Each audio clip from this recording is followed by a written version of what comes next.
The race you were never meant to win. You wake up early. You rush to work. You trade 8, 9, 10 hours of your life for a paycheck. You come home exhausted, and you tell yourself, one day it will all pay off. But that day never comes.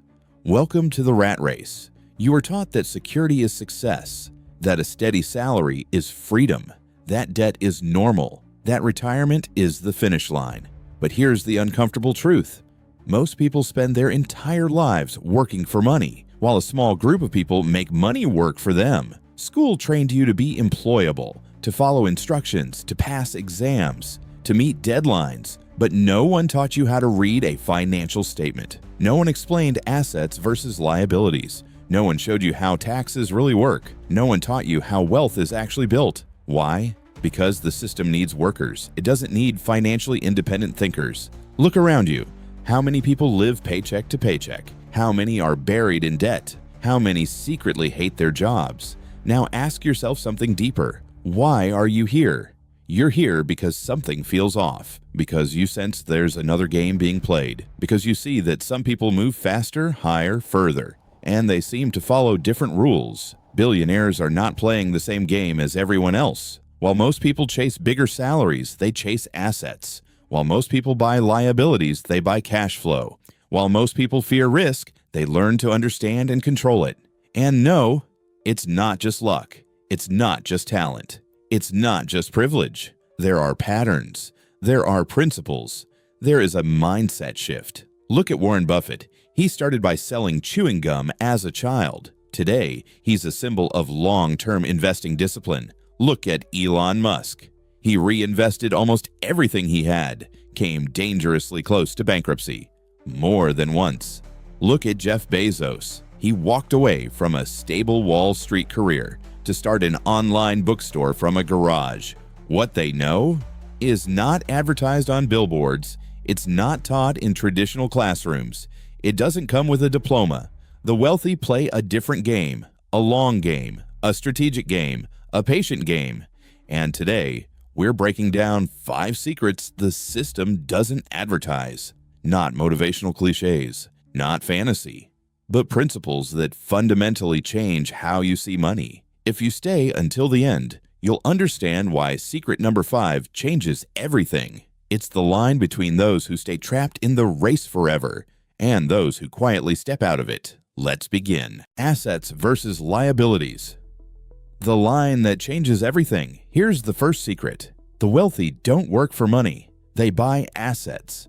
Most people do the opposite. They buy liabilities, thinking they're assets. And that's where the game splits. An asset puts money in your pocket.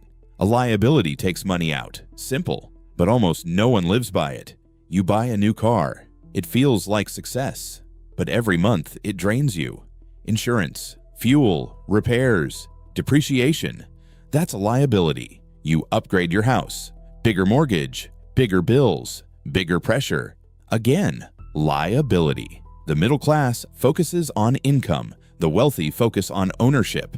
Look at Warren Buffett. He still lives in the house he bought in 1958. Not because he has to, because he understands cash flow beats image. Assets generate income, businesses, dividend stocks, rental properties, equity. These pay you, even when you sleep. Now watch what happens when most people get a raise. They upgrade their lifestyle. Better car, better apartment, more spending. Income goes up, expenses go up, freedom stays the same. This is lifestyle inflation. The wealthy reverse it. When income rises, they buy assets. Assets produce more income. That income buys more assets. It becomes a machine. Robert Kiyosaki said it clearly. The rich acquire assets. The poor and middle class acquire liabilities that they think are assets. Uncomfortable, but accurate. Imagine 2 friends earning $100,000 a year. One buys a $70,000 car on credit. The other buys a rental property. 5 years later, the car lost value, still costs money. The property produces cash flow, appreciates, builds equity. Same salary, different choices, different future. Jeff Bezos didn't get rich from salary. He focused on ownership. When Amazon grew, his equity grew. Employees trade time for money. Owners build systems that produce money. One path is capped at 24 hours a day. The other isn't. If you want to escape the rat race, earning more isn't enough. You must own income-producing assets. Ask one question before every purchase. Will this make me richer or just look richer? That question alone can change your financial destiny. Scalability. Why the rich don't sell time. Here's the second secret. The wealthy don't sell time. They build scalable systems. Time is limited. Everyone has 24 hours. If you get paid per hour, your income has a ceiling. No matter how talented you are, no matter how hard you work, you can only work so much. That's the trap. Employees trade time for money. Freelancers do the same, just at a higher rate. But the wealthy ask a different question. How can this work without me? That's scalability. Scalability means your income is not directly tied to your physical presence. You build something once. It pays you repeatedly. Look at Elon Musk. He doesn't build one car and sell it personally. He builds a company that produces millions. Look at Jeff Bezos. He didn't open one bookstore. He built a platform that sells millions of products every day. The difference is leverage. Technology is leverage. People are leverage. Capital is leverage. The wealthy use all three. Imagine a lawyer earning $300 per hour. Sounds impressive. But if he stops working, income stops. Now, imagine someone who creates an online course. They record it once, sell it 10 times, 1,000 times, 100,000 times. Same effort. Massive difference in outcome. That's scalability. Warren Buffett doesn't trade hours for dollars. He allocates capital. His money works in businesses around the world, whether he's working or not. The internet made scalability accessible. Apps, software, digital products, content, e-commerce. One person can now reach millions, but most people still think in hourly terms. If I work more, I earn more. The wealthy think differently. If I build once, how many times can it pay me? This is why equity matters. Ownership scales. Salary doesn't. Even inside a company, the biggest wealth doesn't go to the highest paid employee. It goes to the founder, the shareholders, because they own the system. Scalability removes the income ceiling. It allows exponential growth. You can start small. Automate part of your work. Create a digital asset. Invest in businesses. Build something that operates without your constant input. The key shift is this. Stop asking, how much can I earn per hour? Start asking, how many people can this serve? Income follows impact, and impact scales. If your income depends only on your time, you're replaceable. If your income depends on a system, you're scalable. And scalability is how ordinary effort turns into extraordinary wealth. Compound interest, the silent force that makes the rich and order. Here's the third secret. The wealthy understand time. More specifically, they understand compounding. Compound interest is simple. You earn returns on your money. Then you earn returns on those returns. And then returns on those returns. It starts slow, almost invisible. But over time, it becomes unstoppable. Warren Buffett once called compound interest the most powerful force in investing. His real advantage wasn't just intelligence, it was time. He started investing as a child, and he kept investing for decades. Most of his wealth came after his 50s. Think about that. Not because he suddenly became smarter, but because compounding needs time to explode. Here's an example. Two people invest $10,000 per year at 10% annual return. Person A starts at 25. Person B starts at 35. Both invest for 30 years. The one who started earlier doesn't just end with slightly more money. They can end with hundreds of thousands more. 10 years made the difference. Not talent, not luck. Time. Compounding rewards patience, but it punishes delay. And here's the mistake most people make. They interrupt compounding. They panic during downturns. They withdraw investments. They chase trends. They try to time the market. The wealthy think long-term. Charlie Munger said, "The first rule of compounding, never interrupt it unnecessarily." That's discipline. Compounding doesn't apply only to money. It applies to skills, reputation, relationships, health. Small improvements repeated daily become massive advantages over time. Read 20 pages a day. In a year, that's over 7,000 pages. Invest consistently. Reinvest dividends. Let growth stack. The magic is not in intensity, it's in consistency. Most people want quick wins, fast results, overnight success. But wealth built slowly is wealth built to last. Albert Einstein reportedly called compound interest the eighth wonder of the world. Whether he said it or not, the principle stands.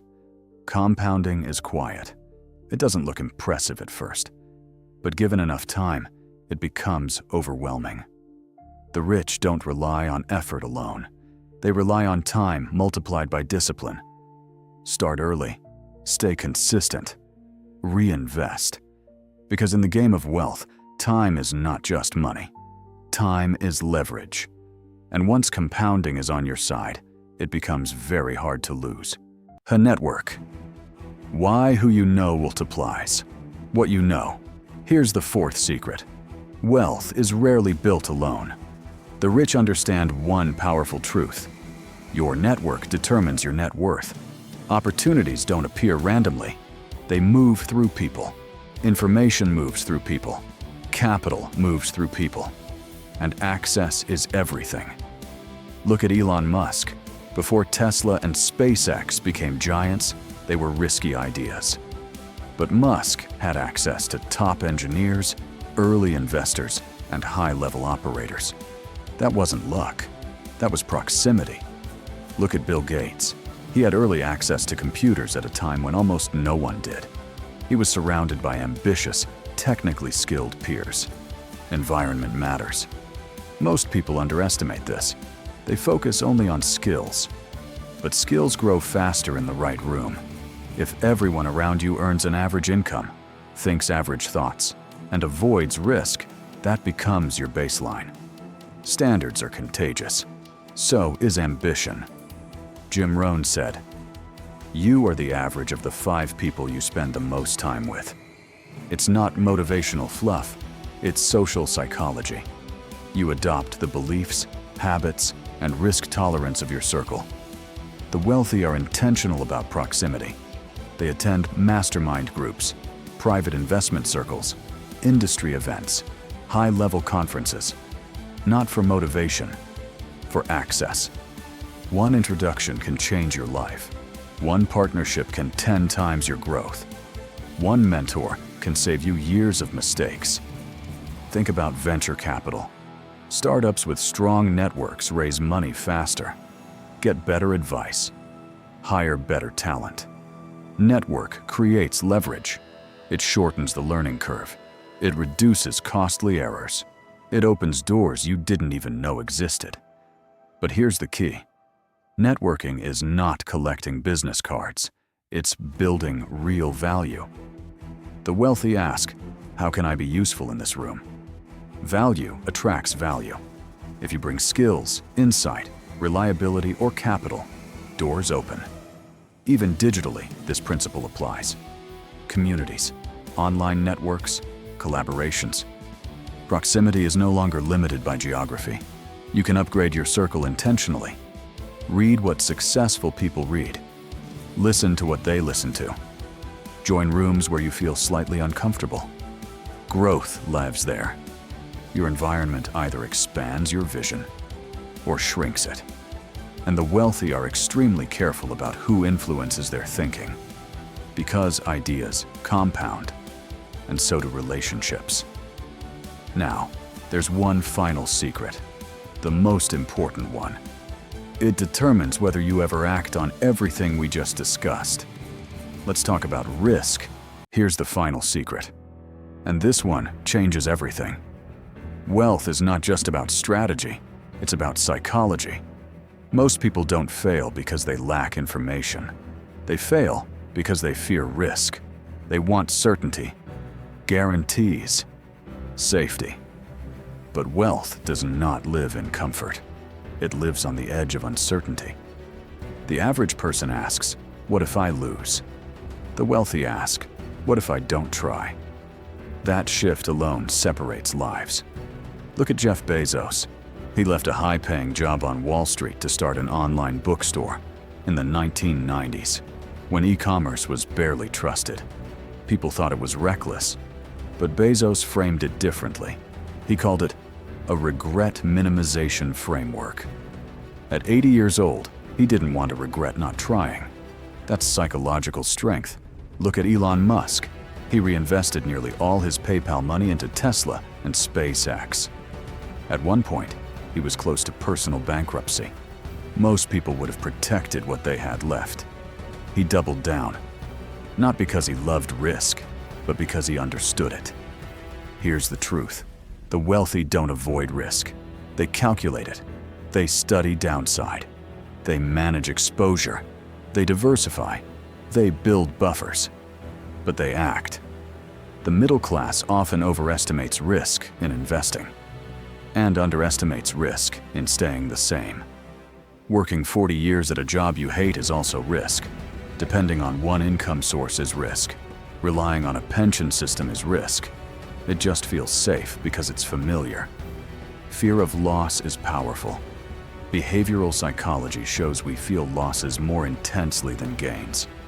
That's why many people never invest, never start the business, never change environments. They wait for perfect timing. It never comes. Warren Buffett said, "Risk comes from not knowing what you're doing." In other words, ignorance is the real danger. Education reduces risk. Action builds confidence. Experience reshapes fear. Courage is not absence of fear. It's movement despite fear. Every wealthy person you admire once faced uncertainty. No guarantee, no certainty, no applause, just a decision. Comfort or growth, security or possibility. The system rewards predictability. Wealth rewards calculated boldness. And here's the final truth. All 5 secrets mean nothing without action. You can understand assets, scalability, compounding, networks. But if you never step outside comfort, nothing changes. The difference between those stuck in the rat race and those who escape it is not intelligence. It's tolerance for uncertainty. So ask yourself, what is the real risk? Trying and failing? Or never trying at all? Because one leads to lessons, the other leads to regret. And regret compounds faster than money ever will. This is the mindset shift. This is the hidden layer. This is the 5th secret. Now the question is simple. What will you do with it?